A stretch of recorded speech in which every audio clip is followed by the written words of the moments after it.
ఒక వ్యక్తి ఇక్కడ నుంచి చనిపోయి పైకి వెళ్ళిండు, తెలివికి వెళ్ళాడు. చనిపోయింది ఎవరు? తెలివి, బాగా తెలివి ఉన్నాయని చనిపోతే ఇక్కడ కింద చనిపోయినప్పుడు చెప్పారంట స్వర్గం నరకం ఇలా ఉంటుంది అని చెప్తే వాళ్ళు ఏదో పైకి పోయిన తర్వాత యమధర్మరాజు అడిగినంట, నాయన నువ్వు పాపాలు పుణ్యాలు సమానంగా చేసి వచ్చినావు, నువ్వు ఎక్కడ పోతావు అనంట.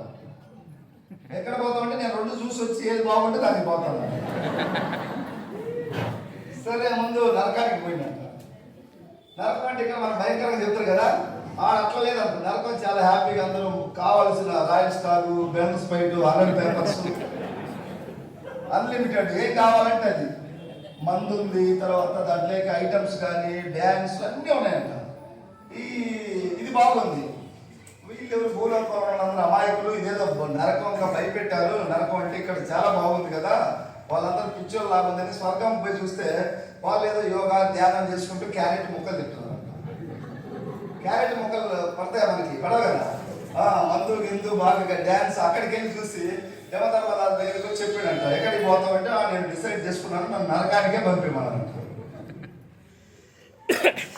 డిసైడ్ చేసినట్ట నేను ఆలోచించి బాగా చెప్తున్నాను, నన్ను నరకానికే పంపిండి, నాకు అదే ఇష్టం అంటే లోపలికి పోయిన తర్వాత నరకంలో సీన్ మొత్తం మారిపోయిందంట. అక్కడ అదే ఈ కొరడాలతో కొట్టడం, శిక్షిస్తున్నారంట. ఇందాక అలా చూపించారంటే అది అడ్వర్టైజ్మెంట్ బాబు అని చెప్పారు.